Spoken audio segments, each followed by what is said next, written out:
So today I'm going to show you how to make one of these Pokemon balls in about 30 minutes. It could take you a couple minutes over, a couple minutes under, but roughly 30 minutes or less to make one of these little Pokemon balls. I am making them for markets. As you can see, they're kind of like handheld. They're like the perfect size with acrylic yarn at least. And if you were to gift this to somebody, it would still be a pretty good gift. They got a nice little squish to them, so like you could like squish the button.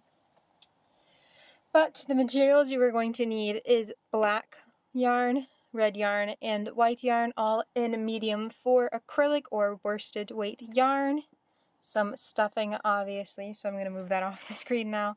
Your scissors, a tapestry needle, embroidery needle, cross-stitch needle, sewing needle, any plastic or metal needle to weave in the ends later, a stitch marker, which this is a custom little one that I have, so we can just ignore it being a little custom one, and a 7mm hook.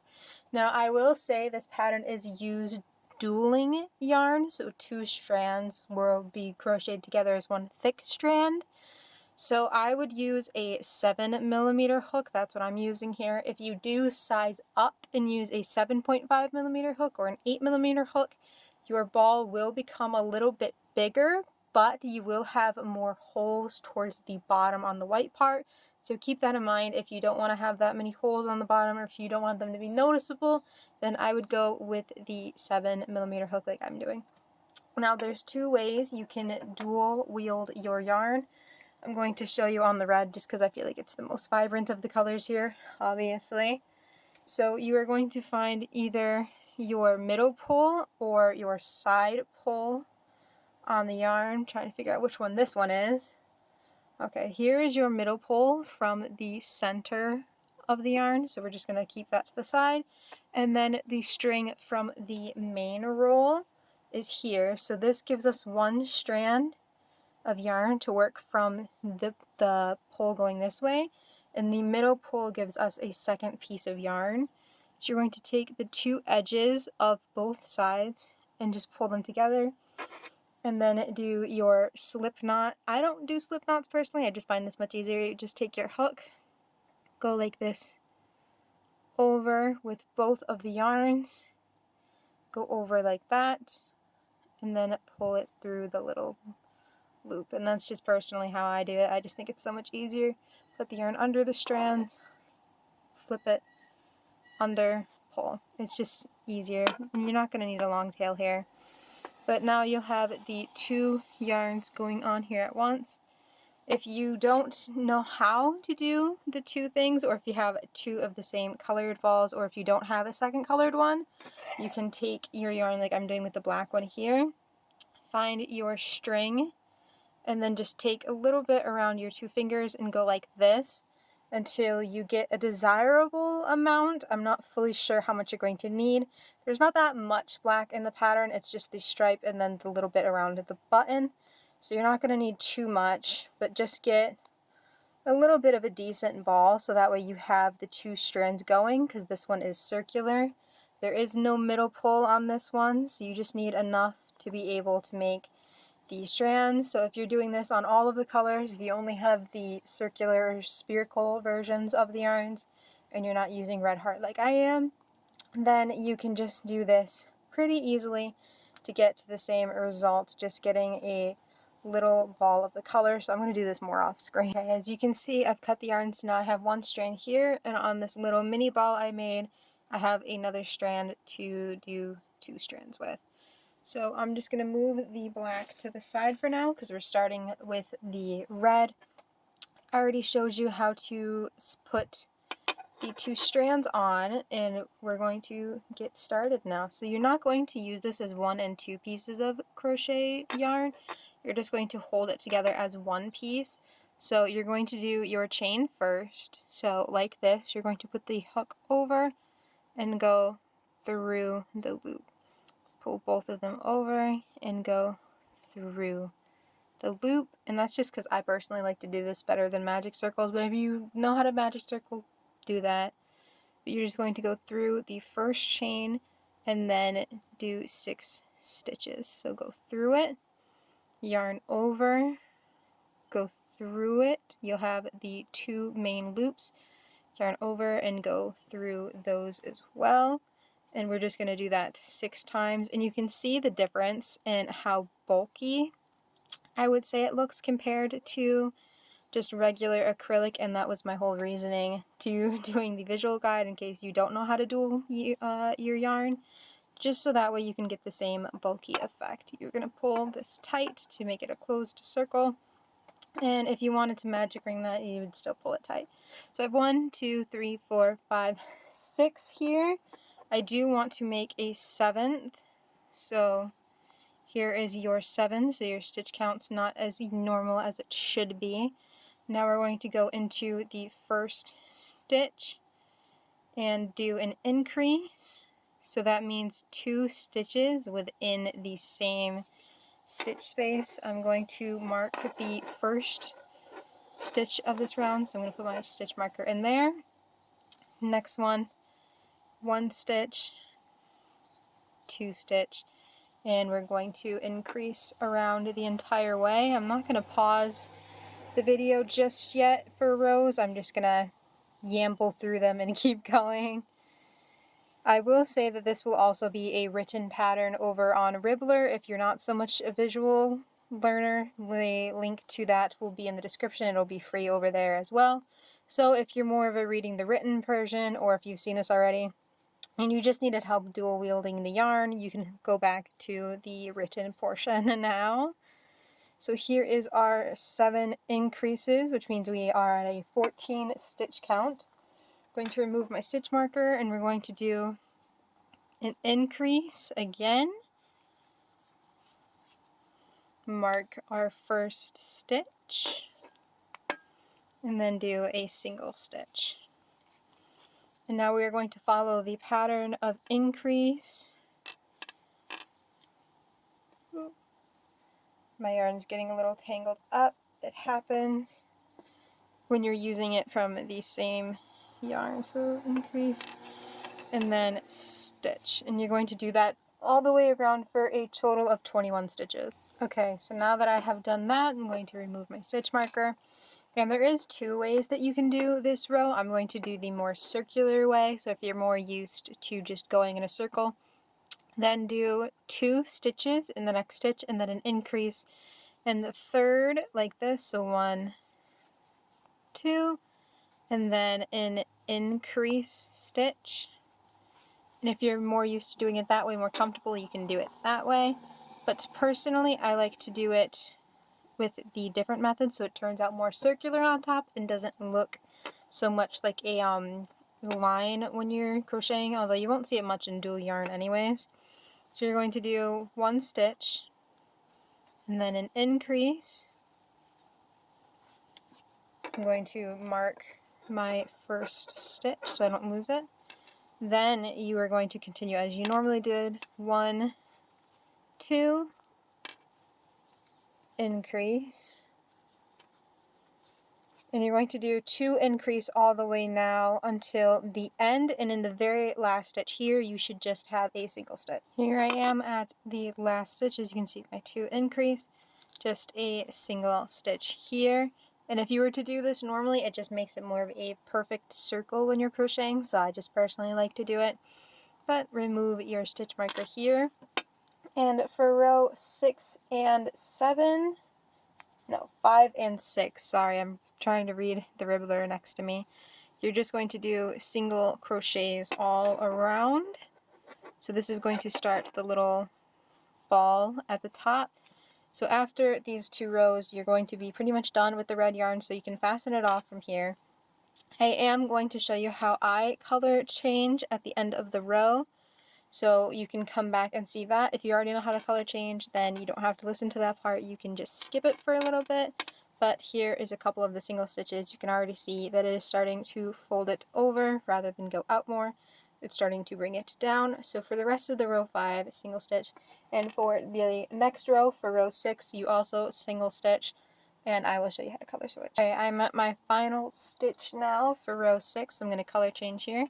So I'm going to put my hook in, grab the red yarn, and instead of pulling through to finish the stitch, I'm going to grab my scissors and cut here, so disconnect the red. At this point, we're completely done with the red because it's not included in the buttons, so your red can just go to the side for now. You will not need it anymore. Now we're going to connect our black yarn, so if you're like me and need the two different little balls of it, we're going to hold the ends together like we did with the red, and we are going to take the two strands here where we just cut off, hold them together, and grab the black yarn and yarn that through. Now we're just going to tie these ends together to make sure that it doesn't come apart on us, because that would be helpful, that it does not pull itself apart. You're hearing the hook clanking. But now you have the black yarn connected, so we're going to remove the stitch marker, and you're just going to stitch around this pattern. You can see it doesn't have a little thing there, it just goes straight from black to one stitch. So we're just going to do single stitches around, and we're going to color change again at the end of this row, so I'll meet you back at the end. Right, I'm at my last stitch here again, and like I said, we're going to color change, so I'm going to go through how I did with the red, and we're going to cut the black for here. We are going to need to still use this to make the slip knots around the button, so don't throw the black too far from you. Excuse me. For now, we're going to go to our white. You can see my two strands are already here, so I'm just going to have them meet at the middle, and then we're going to hold it to the black yarn and pull the white yarn through. Ooh, I only grabbed one strand.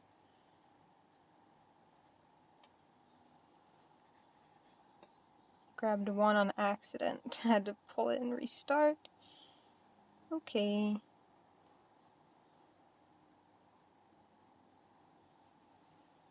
There we go. Now just tie these two ends together. Clank your hook a million times, that's required. And we have our white yarn connected. So now we're going to do single crochets around for the next two rows again. So this one was row 7, so for 8 and 9, we're going to have two singular rows of white, just doing single crochet around. So I just finished my rows, remove this, and similar to how we did the second row of increases, you're going to do the same. So I'm going to continue with my version. If you would like, do 2 stitch and then decrease, but if not, we can do it this way. So 1 stitch, decrease, place your stitch marker, and then you'll do 2 decrease around and have a single stitch at the end of the row. So there's my 1, 2, and decrease, and you're going to commit a brain fart. Complete that around, and the last stitch should be a single stitch. So here is my final stitch. We're going to do our single stitch and remove the stitch marker. Now we are going to do decrease, stitch, stitch marker, but now you are going to repeat decrease and a single stitch all the way around. Okay, now that that is done, remove our stitch marker, and at this point you're going to want to stuff the ball to the mostly desired amount. I would leave a little wiggle room just so that way you can stuff a little bit right at the end, but get the bulk majority of the stuffing that you would like in your Pokeball into the Pokeball now before it is too closed in. So just stick it around anywhere that it will find a little crevice. I kind of like to push it to the sides and push it down in order to fit a little bit more stuffing in there. I think this is about as stuffed as I'm going to stuff it for here. So you're going to put your hook back in, and you are going to do another row of stitch decrease. It just makes less holes. So I'm going to do a single stitch and then decrease. So rather than doing just your 7 decreases as you usually would, this is just going to make the hole a bit smaller in a slower pace, so there will be less holes. Okay, I'm at the final 2 stitches. Now there isn't enough stitches to do another stitch decrease, so you're just going to do an extra decrease at the end of the row. Remove your stitch marker, you're not going to need it for the rest of the way, and I just like to do an additional 2 to 3 decreases to make the hole that much smaller. So there's 1. Here's a second one. At this point, if you would like to do more stuffing, I would just put a little bit more into the hole to stuff the white part up a bit more. Trying to grab my stuffing from off the side, but I have one of the big bags from Michael's, so it's taking me a second to kind of separate it. So there's some additional stuffing. I'm going to do my 3rd decrease because there is still room to do a decrease. And I would say that hole is about right, so I'm just going to pull some more of this yarn off screen for a second. And I'm going to take some scissors, and we're going to leave a tail long enough for sewing and some extra, so I'm going to chop about right here. And you are going to need your white again, so I would just leave it off the side or the button. Pull your yarn through to cast it off. And now you are going to need your sewing needle to some extent. Usually I find that whenever I cast off, it does have one side that is bigger than the other. I just snip the additional part and put this in my little stuffing bag because I like to reuse the scraps. But I kind of just go like this and push it through both ends, so there we go. Now my yarn is on here. We are going to close the hole how we usually would, which I like to go through this way and then go kind of like an alternating pattern. So now I'm going to go through this way. I just find it closes it a bit more tightly. Now we're going to go this way and then this way. It is a little struggle with how big the knot is. Then we're going to go this way, then this way. Sorry if you can hear that background noise from outside. My apologies. But I'd like to go through this one more time. As you can see, we've lapped around based on that being our final stitch. Pull through once more, and then you're just going to pull, pull, pull, pull, pull tight. There's a hair in it. Pull tight. Now you can see that here is done, but there are like some little holes here that we're going to go through and fix. I'm going to show you how to do that. So I'm going to go in here and pop out this way, just close to whatever hole there is.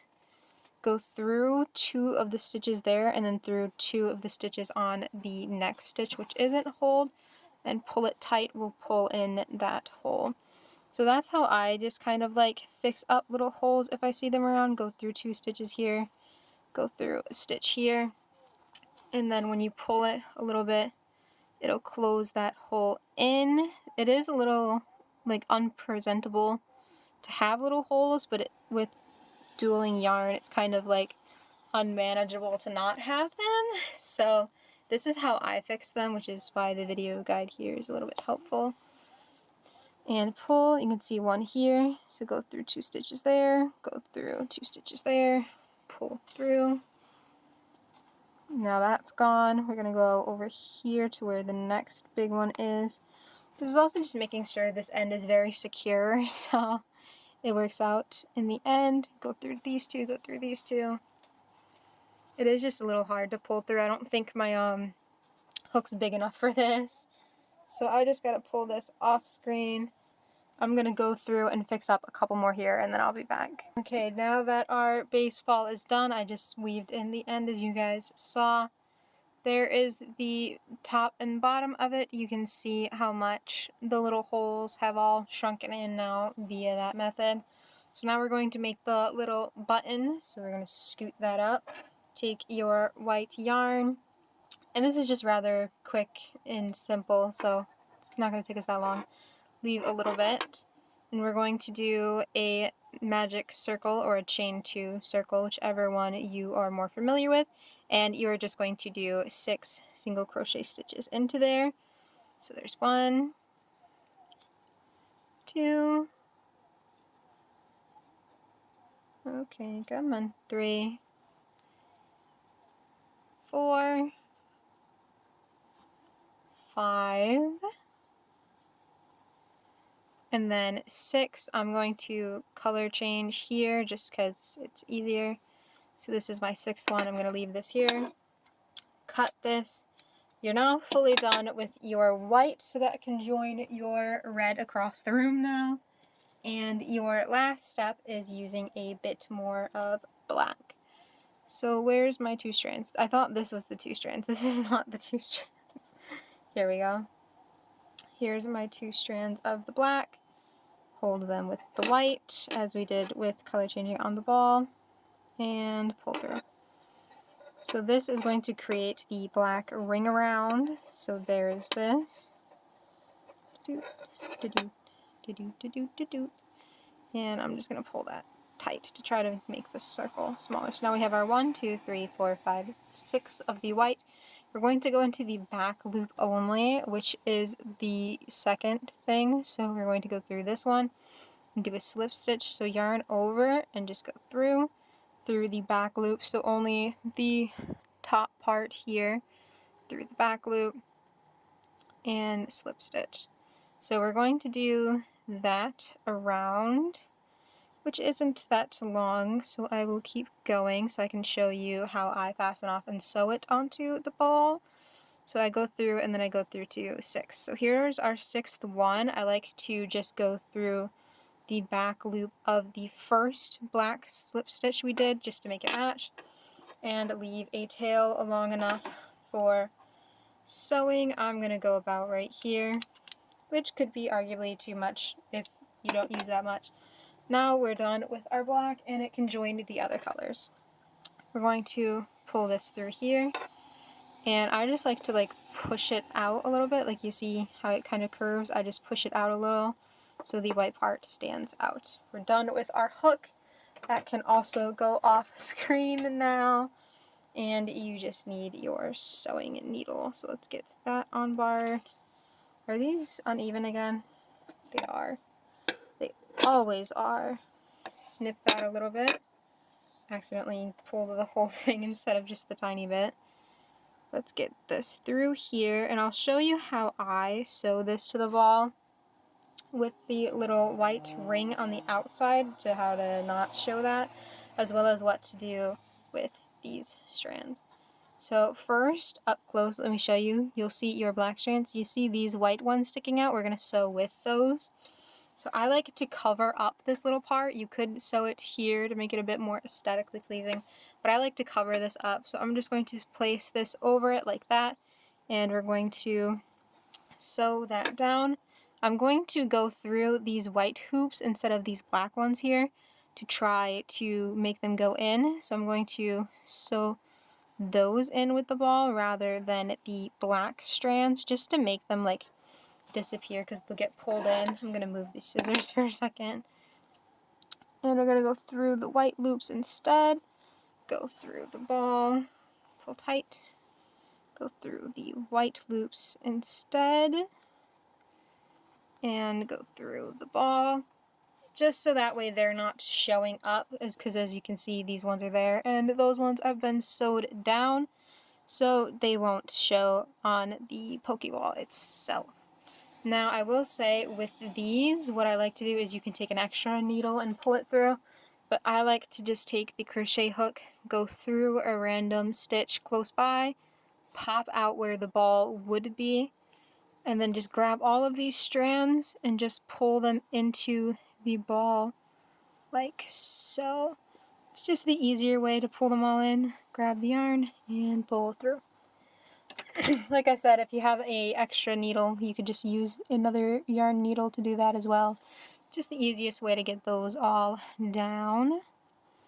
Now we're going to go through this, and this one is my last stitch, so I'm just going to fling my needle out to a random black section of the Pokéball. Come on. And there we go. That is what your sewed on button looks like. I'm going to finish it over here. So I like to go through a stitch, go like this, make a little knot,